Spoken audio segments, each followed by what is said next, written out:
അവധിക്കാലത്ത് കുട്ടികൾ കളികളും വിശ്രമവും ഒക്കെ ആയിട്ട് ഇങ്ങനെ കൂടിയിരിക്കുകയായിരിക്കും. അവസാനത്തെ ആഴ്ചയാണ്. പക്ഷേ ഈ കൂട്ടത്തിൽ വ്യത്യസ്തയാകുന്ന കടുത്തുരുത്തിയിലെ 10ാം ക്ലാസ് വിദ്യാർത്ഥിനി ലയ മരിയ ബിജുവിനെ കുറിച്ചാണ് പറയാനുള്ളത്. കൂട്ടുകാർ കളിച്ചിരിയൊക്കെ ആയിട്ട് സമയം തള്ളി നീക്കുമ്പോൾ മാസങ്ങളായി പ്ലാസ്റ്റിക് ഉൾപ്പെടെയുള്ള മാലിന്യങ്ങൾ അടിഞ്ഞുകൂടിയ പൊതുതോട് വൃത്തിയാക്കി ഒഴുക്ക് സുഗമമാക്കിയിരിക്കുകയാണ് ലയ എന്ന കൊച്ചുമിടുക്കി. കഴിഞ്ഞ വെള്ളിയാഴ്ച ഗുഡ് ഈവനിംഗ് സുജയ പാർവതി ലയ മരിയെ കുറിച്ച് ഞാൻ പറഞ്ഞിരുന്നു. ഓർമ്മയില്ല എങ്കിൽ ഒരിക്കൽ കൂടി നമുക്ക് ലയയെക്കുറിച്ചുള്ള റിപ്പോർട്ട് കാണാം. മാലിന്യ കൂമ്പാരമായിരുന്നു കടുത്തുരുത്തി വലിയ തോട്. മഴ പെയ്തപ്പോൾ പൂവക്കോട് കടവിന് സമീപം മരങ്ങൾ വീണിരുന്നു. അധികൃതർ മരങ്ങൾ വെട്ടി നീക്കാത്തതിനാൽ മാലിന്യങ്ങൾ അടിഞ്ഞുകൂടി ചീഞ്ഞൊഴുകുന്ന സ്ഥിതിയായി. തോട് മലിനമായതോടെ നാട്ടുകാരും ഉപയോഗിക്കാതെയായി. നാൾക്കുനാൾ തോട്ടിലെ വെള്ളം മലിനമായിക്കൊണ്ടേയിരുന്നു. ഒട്ടും മടിച്ചു നിൽക്കാതെ ലയ തോട്ടിലിറങ്ങി മാലിന്യങ്ങൾ നീക്കി. അമ്മ നീതിക്കൊപ്പം എത്തിയാണ് ലയാമരിയ കുത്തൊഴുക്കുള്ള തടയണയിൽ ഇറങ്ങിയത്.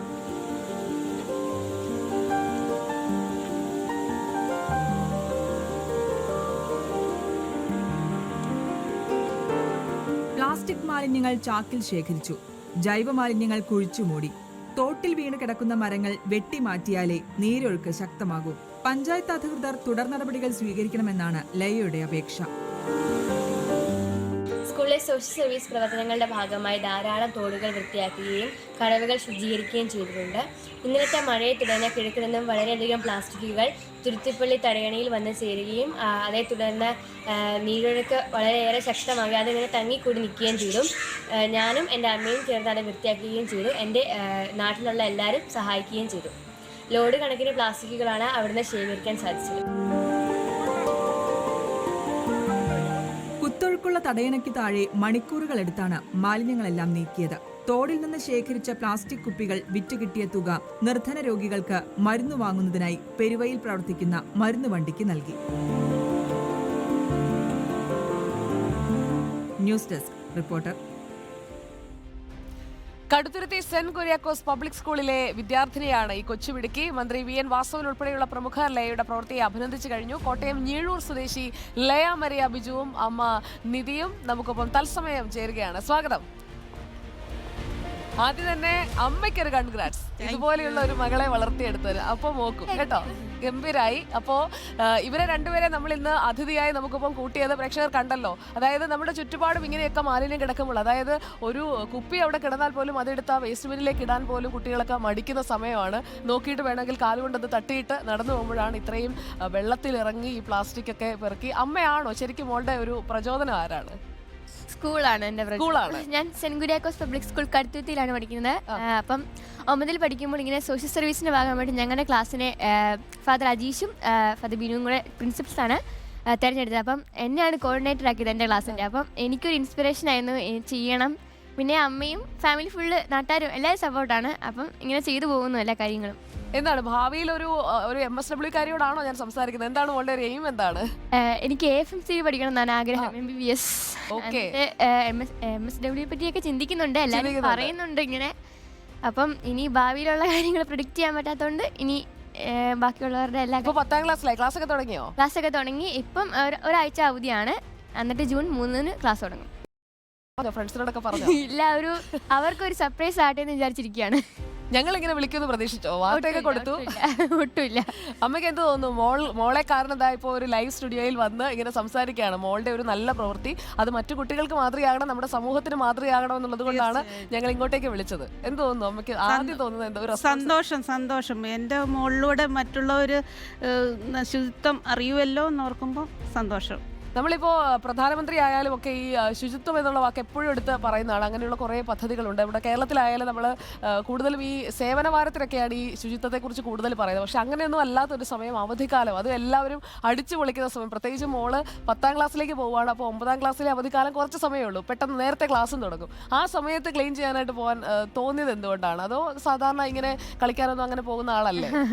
സ്കൂളിൻ്റെ നിർദ്ദേശമായിരുന്നു. ഇനിയിപ്പോൾ അധിക സമയമൊന്നും ഇല്ല ഇനി വർക്ക് ചെയ്യാനായിട്ട്. അപ്പം കൂടുതൽ ഞങ്ങളുടെ ഈ വട്ടത്തെ മോട്ടോ ആയിരുന്നു ഇങ്ങനത്തെ ചിന്തയുള്ള പിള്ളേരെ വളർത്തിയെടുക്കുക എന്നുള്ളത്. അപ്പം അതിൻ്റെ ഭാഗമായിട്ടാണ് ഞങ്ങൾ സെലക്ട് ചെയ്തത്. അപ്പം അവർക്കൊരു എയിം ഉണ്ടായിരുന്നു, ഈ ക്ലാസ്സിലുള്ളവർ തന്നെ ഇങ്ങനെ ചെയ്താലേ ഉള്ളൂ ഇനി ഭാവിയിലുള്ളവർക്ക് അതൊരു ഇൻസ്പിറേഷൻ ആവുള്ളൂ, അവരിങ്ങനെ ചെയ്യുള്ളൂ. അങ്ങനെയാണ് ഞാൻ ചെയ്തത്. ഞാൻ ചെയ്താലേ ബാക്കിയുള്ളവർ ചെയ്യുള്ളൂ എന്ന് വിചാരിച്ചാണ് ഞാൻ ചെയ്തത്. സ്കൂളിൽ എങ്ങനെയാ മോള് പഠിക്കാനൊക്കെ പിടിക്കുകയാണോ? പിടിക്കുകയാണ്, എല്ലാ കാര്യത്തിലും ആക്റ്റീവാണ്. എന്തിലൊക്കെ ഉണ്ട്? ഇപ്പോൾ ഞങ്ങളൊക്കെ സ്കൂളിൽ പഠിക്കുമ്പോഴേക്കും കൂടുതലും ഈ NSSന്റെ ഭാഗമായിട്ടാണ് ഇങ്ങനെ വൃത്തിയാക്കാനും ഒക്കെ ആയിട്ട് വിടുന്നത്. അതുപോലെ തന്നെ NCC പോകുന്നത് കണ്ടിട്ടുണ്ട്. അങ്ങനെ എന്തിലൊക്കെ ആക്റ്റീവാണ് മോള്? എല്ലാ കാര്യത്തിലും ആക്റ്റീവാണ്. ഡാൻസ്, പാട്ട്, എല്ലാത്തിലും. പാട്ട് ചെറിയ രീതിയിലേ ഉള്ളൂ. പാട്ട് ഒരു ചെറിയ പാട്ടായാലും നമുക്കൊരു സന്തോഷം തോന്നിക്കുന്ന പാട്ട്. പാട്ട് പണ്ടായിരുന്നു, ഇപ്പൊ എനിക്കില്ല, മറന്നുപോയ പാട്ടൊക്കെ.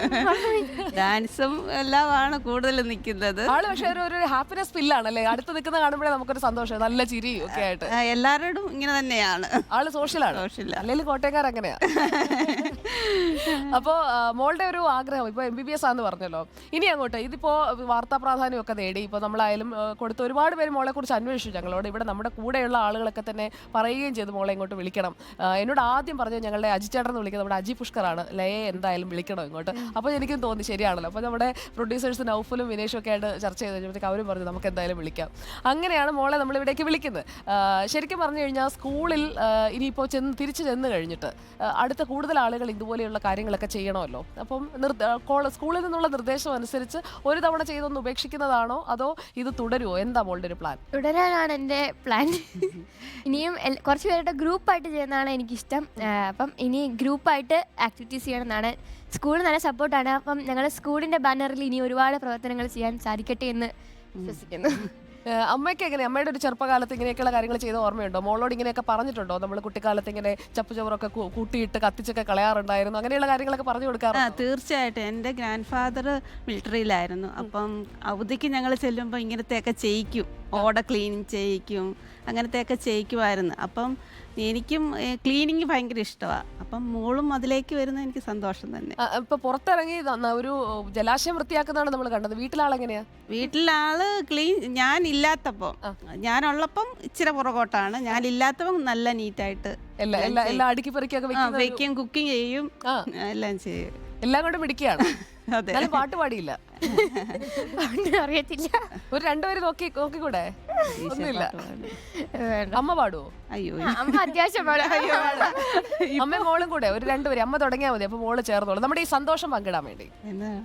ഞായറാഴ്ചയല്ലേ എല്ലാരും കണ്ടോണ്ടിരിക്കുകയാണ്. അപ്പോ നിധി എന്നാണോ നീതി എന്നാണോ? നിധി എന്നാണ് പേര്, പിന്നെ വിളിച്ച് നീതിയായി.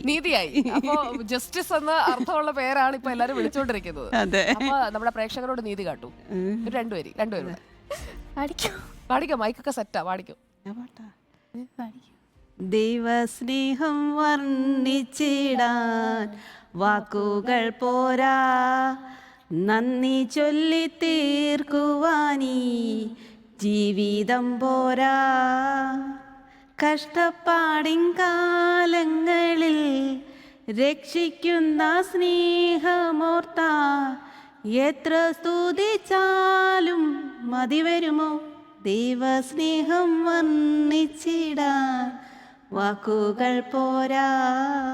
അപ്പോൾ ആ ദൈവസ്നേഹവും പ്രേക്ഷകരുടെ സ്നേഹവും ഒപ്പം നാട്ടുകാരുടെ സ്കൂളിന്റെ ഒക്കെ സ്നേഹവും എല്ലാം ഉണ്ടാവട്ടെ. ഒപ്പം ഞങ്ങളുടെ ഒരു ചെറിയ സ്നേഹ സമ്മാനം രണ്ടുപേർക്കും തരാനായിട്ട് ആണ്. അപ്പോൾ ആദ്യത്തിലേക്ക് അമ്മയ്ക്ക്, അപ്പോൾ റിപ്പോർട്ടറിന്റെ ഒരു ഓർമ്മയ്ക്ക്, അതായത് ഞങ്ങളും കൂടെ ഉണ്ട് നിങ്ങൾക്കൊപ്പം. ഇതുപോലെയുള്ള നല്ല നല്ല കാര്യങ്ങൾ ചെയ്യുന്നവരെ പ്രോത്സാഹിപ്പിക്കണം. അപ്പോൾ once again all the best. നല്ല പഠിച്ച് മിടുക്കിയായി നല്ല സൂപ്പർ ആയിട്ട് വരും കേട്ടോ. അപ്പോൾ അമ്മയ്ക്കും മോളെ ഇനി കൂടുതൽ ഉയരത്തിലേക്ക് എത്തിക്കാൻ കഴിയട്ടെ. അപ്പോൾ നമുക്കൊപ്പം ചേർന്ന ലയ, മരിയ, ബിജുവിനെയും അമ്മ നീതിയെയും പ്രേക്ഷകരും കണ്ടല്ലോ. ഇതുപോലെ നമ്മുടെ സമൂഹത്തിന് ഗുണമുള്ള കാര്യങ്ങൾ ചെയ്യുന്നവരെ ഈ വേദിയിലേക്ക് നമ്മൾ കൊണ്ടുവരും. നമ്മുടെ ഈ ഈവനിങ് വാർത്താവേദി അതിനുവേണ്ടി കൂടിയുള്ള ഒരു സ്ഥലമാണ്. അപ്പോൾ ഇതുപോലെയുള്ള ഒരു മാതൃകാപരമായ പ്രവർത്തനം ഇനിയും തുടരുക, ഇതിൽ നിർത്തരുത്. ഇനി ഉറപ്പല്ലേ? ഉറപ്പാണ്. അപ്പൊ ആ ഉറപ്പോടുകൂടി നമ്മളിവരെ യാത്രയാക്കുകയാണ്. ലയ, മരിയ, ബിജുവും ഒപ്പം അമ്മ നീതിയുമാണ് നമുക്കൊപ്പം ചേർന്നത്.